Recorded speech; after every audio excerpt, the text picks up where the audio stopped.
ಜ್ಞಾನ. ಜ್ಞಾನವನ್ನು ಪಡೆಯಬೇಕಾದರೆ ಕೆಲವು ಗುಣಗಳು ಅವನಲ್ಲಿರಬೇಕು. ಕ್ಷಮಾಗುಣ, ಉಪೇಕ್ಷೆ, ಹೀಗೆ. ಒಂದು ಊರಿನಲ್ಲಿ ರೈತನೊಬ್ಬನು ಸಾಕಷ್ಟು ಹಣ ಗಳಿಸಿ ಆಸ್ತಿಯನ್ನು ಮಾಡಿಕೊಂಡಿರ್ತಾನೆ. ಸಾಯುವ ಕಾಲ ಸಮೀಪಿಸ್ತಾ ಇದ್ದಂತೆ ತನ್ನ ಇಬ್ಬರು ಗಂಡು ಮಕ್ಕಳಿಗೂ ಸಮಾನವಾಗಿ ಆಸ್ತಿಯನ್ನು ಹಂಚುತ್ತಾನೆ. ಇಬ್ಬರಿಗೂ ಬೇರೆ ಬೇರೆ ಮನೆಗಳು, ಹೊಲ, ತೋಟ, ಹೀಗೆ ಎಲ್ಲವೂ ಇತ್ತು. ಆದರೆ ಇಬ್ಬರಿಗೂ ಮಕ್ಕಳಿರಲಿಲ್ಲ. ಸ್ವಲ್ಪ ಕಾಲ ಕಳೆಯಿತು. ತಮ್ಮನಿಗೆ ಒಂದು ಗಂಡು ಮಗು ಜನಿಸಿತು. ಕೂಡಲೇ ಅವನಿಗೆ ಅಣ್ಣನಿಗೆ ಮಕ್ಕಳಾಗದಿರಲಿ, ಇಲ್ಲವಾದರೆ ಅಣ್ಣನ ಆಸ್ತಿ ಬರುವುದಿಲ್ಲ ಅಂತ ಅಂದ್ಕೊಳ್ತಾನೆ. ಆದರೆ ವಿಧಿ ಬೇರೆ ಇತ್ತು. ಅಣ್ಣನಿಗೂ ಒಂದು ಗಂಡು ಮಗುವಾಯಿತು. ತಮ್ಮನ ಮನಸ್ಸಿನಲ್ಲಿ ದ್ವೇಷಭಾವನೆ ಹೆಚ್ಚಾಯಿತು.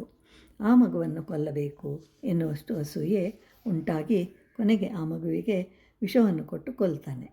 ಹೀಗೆ ಮನಸ್ಸಿನಲ್ಲಿ ಕೆಟ್ಟ ಆಲೋಚನೆಗಳಿದ್ದರೆ ಅಲ್ಲಿ ಜ್ಞಾನಕ್ಕೆ ಆಸ್ಪದವಿರುವುದಿಲ್ಲ. ಆಶ್ರಮದ ಗುರುಗಳೊಬ್ಬರು ಕಾಶಿಯಲ್ಲಿ ಗಂಗಾ ಸ್ನಾನಕ್ಕೆ ಹೋಗಿರ್ತಾರೆ. ಆದರೆ ನೀರಿನಲ್ಲಿ ಬಿದ್ದು ಮೇಲೆ ಬರಲು ಪ್ರಯತ್ನಿಸ್ತಾ ಇರುತ್ತೆ. ಆದರೆ ಸಾಧ್ಯವಾಗಿರಲಿಲ್ಲ. ಗುರುಗಳು ಬೊಗಸೆಯಿಂದ ಚೇಳನ್ನು ರಕ್ಷಿಸಲು ಪ್ರಯತ್ನಿಸಿದರು. ಆದರೆ ಚೇಳು ಗುರುಗಳ ಕೈಯನ್ನು ಕಚ್ಚಿತು. ಚೇಳು ನೀರಿಗೆ ಬಿತ್ತು. ಗುರುಗಳು ಮತ್ತೆ ಪ್ರಯತ್ನಿಸಿದರು.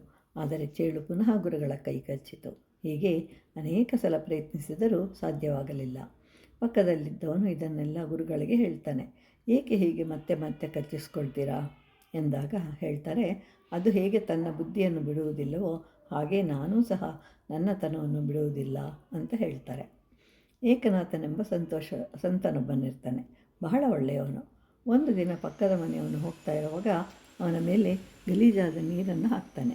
ಏಕನಾಥನು ಅವನನ್ನು ಏನೂ ಅನ್ನಲಿಲ್ಲ. ಮೌನವಾಗಿ ಒಳಗೆ ಹೋಗಿ ಸ್ನಾನ ಮಾಡಿ ಬೇರೆ ಬಟ್ಟೆಗಳನ್ನು ಧರಿಸಿ ಹೊರಡ್ತಾನೆ. ಪಕ್ಕದ ಮನೆಯವನು ಪುನಃ ಅದೇ ರೀತಿ ನೀರನ್ನು ಎರಚುತ್ತಾನೆ. ಆದರೆ ಏಕನಾಥನು ಏನೂ ಅನ್ನಲಿಲ್ಲ. ಮೌನವಾಗಿ ಒಳಗಡೆ ಹೋಗ್ತಾನೆ. ಸ್ನಾನ ಮಾಡಿ ಬೇರೆ ಬಟ್ಟೆ ಧರಿಸಿ ಬರ್ತಾನೆ. ಹೀಗೆ 4 ಸಲ ಮಾಡ್ತಾನೆ. ಏಕನಾಥನು ಒಂದು ಮಾತು ಮಾತನಾಡಲಿಲ್ಲ. ಇದರಿಂದ ಪಕ್ಕದ ಮನೆಯವನು ಏಕನಾಥನ ಬಳಿಗೆ ಬಂದು ಕ್ಷಮೆಯನ್ನು ಯಾಚಿಸ್ತಾನೆ. ಆಗಲೂ ಏಕನಾಥನು ಕ್ಷಮೆ ಕೇಳುವ ಅವಶ್ಯಕತೆ ಇಲ್ಲ. ದಿನವೂ 1 ಬಾರಿ ಸ್ನಾನ ಮಾಡ್ತಾ ಇದ್ದೆ. ಈ ದಿನ 4 ಸಲ ಮಾಡಿದೆ. ಅದಕ್ಕಾಗಿ ನಾನೇ ನಿನಗೆ ಧನ್ಯವಾದಗಳನ್ನು ಅರ್ಪಿಸ್ತೇನೆ ಅಂತ ಹೇಳ್ತಾನೆ. ಹೀಗೆ ಕ್ಷಮಾಗುಣದಿಂದ, ಉಪೇಕ್ಷೆಯಿಂದ ಅನೇಕ ಸಮಸ್ಯೆಗಳು ಬಗೆಹರಿಯುತ್ತವೆ.